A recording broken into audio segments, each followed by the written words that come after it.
मैं वहीं, खबर नहीं। तो बात बिहार विधानसभा की और बात उन दर्शकों की जो अब तक बाहर से ही विधानसभा देखते रहे हैं। यहाँ कोई तिलस्म नहीं है, यहाँ लोकतंत्र की असली लड़ाई होती है। यहाँ सरकार से सवाल टकराते हैं, यहाँ बहसें होती हैं, झड़पें होती हैं, यहाँ राजनीति को जांचा परखा जाता है। और हाँ, इतनी गंभीरता के बीच हंसी के फव्वारे भी फूटते हैं, शेरो शायरी की तुकबंदी भी चलती है। यानी इस सदन के अंदर पूरा बिहार सांस लेता नजर आता है। आज की तारीख 5 फरवरी 2026 है और आज हम बात करेंगे बिहार विधानसभा की कार्यवाही की। अक्सर आप टीवी पर सदन के बाहर नेताओं को बयान देते हुए देखते हैं, नारेबाजी सुनते हैं, लेकिन सवाल ये है, क्या विधानसभा की बैठक सिर्फ बयानबाजी के लिए होती है? जवाब है नहीं। असल में विधानसभा का सत्र गंभीर विधायी काम के लिए बुलाया जाता है और ये काम किसी अंदाजे से नहीं बल्कि नियमों और किताबों से चलता है।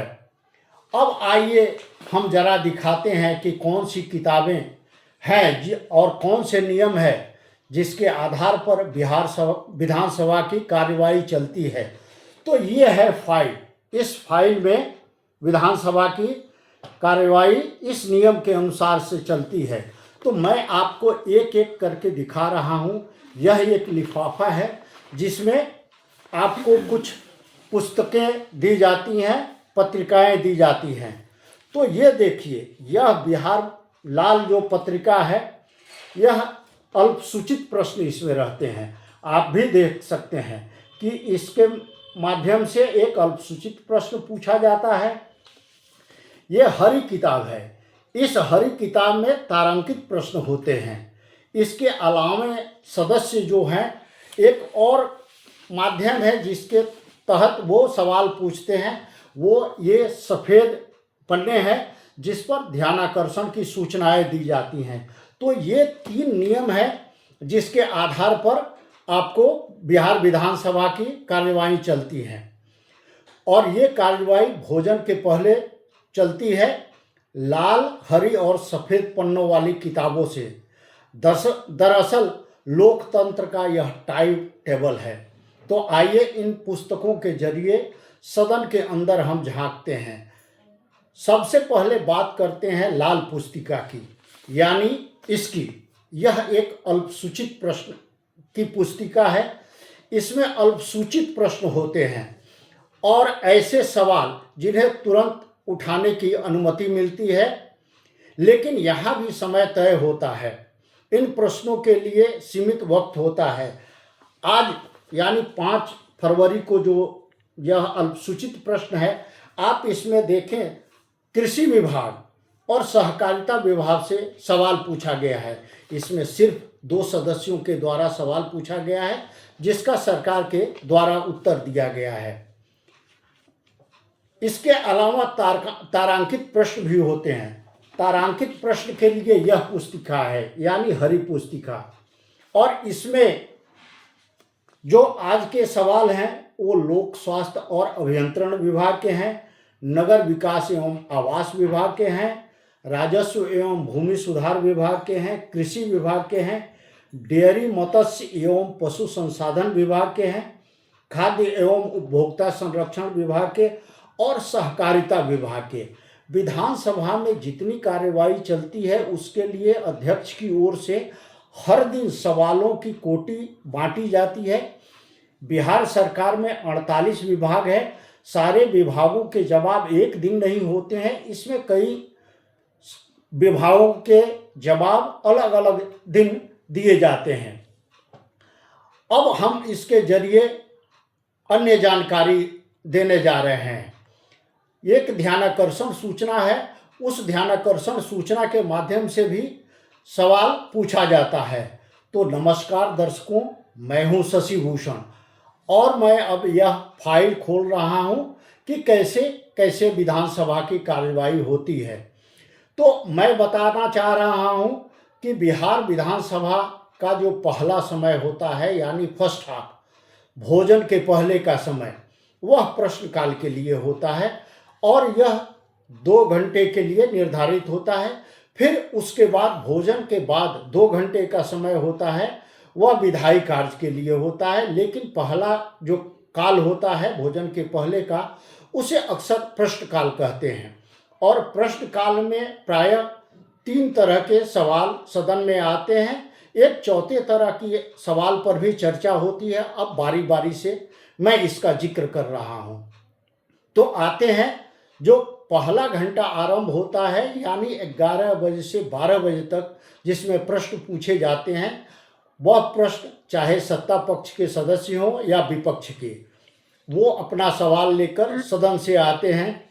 और पहला जो 20 मिनट का समय है, यानी शुरुआती 20 मिनट का समय 11:11:20 बजे तक अल्पसूचित प्रश्न पूछे जाते हैं। ये अल्पसूचित प्रश्न ऐसे होते हैं जिसको सरकार या सदन में बैठे मंत्री मौखिक जवाब देते हैं। इसके लिए लिखित जवाब की आवश्यकता नहीं होती है।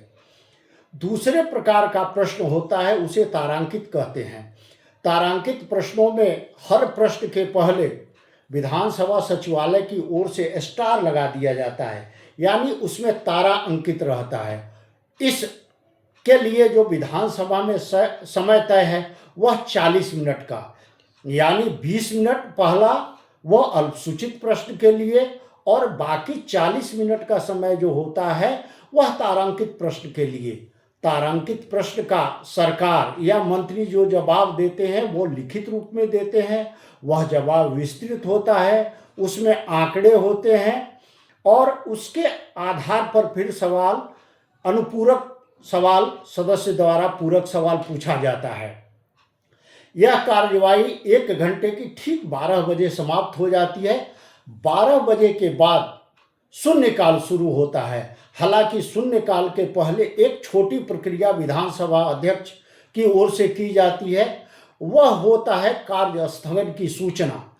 बिहार विधानसभा में जो भी सदस्य हैं तत्कालिक मुद्दे को लेके सरकार को एक सूचना देते हैं, जो सरकार का ध्यान आकृष्ट कराते हुए यह मांग करते हैं कि आज के सारे कार्यक्रमों को ठप करते हुए, स्थगित करते हुए इस कार्य स्थगन की सूचना को लाया जाए और इस पर सदन में चर्चा कराई जाए और इस पर सरकार का जवाब हो।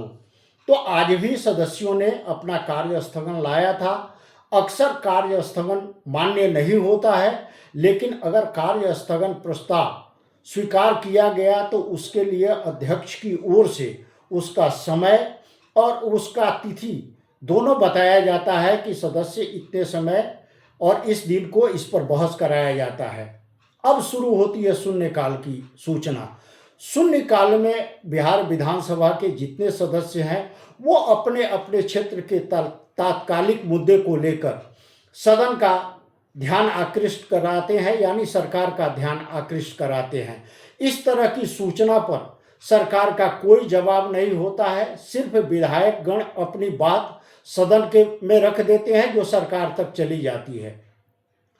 और शून्यकाल के बाद जो शुरू होता है वह ध्यानाकर्षण सूचना के लिए होता है। आज भी सदन में 2 ध्यानाकर्षण की सूचनाएं आई थी जिस पर सरकार की ओर से जवाब आया था। तो इस तरह से मिला जुला के आप यह कहें कि विधानसभा की कार्यवाही सिर्फ बहस तक नहीं रहती है और बाहर के बयानों तक सीमित नहीं रहती है।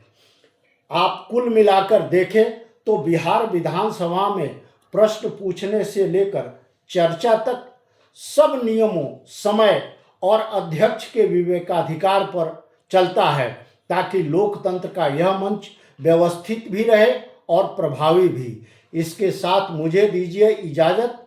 धन्यवाद। नमस्कार।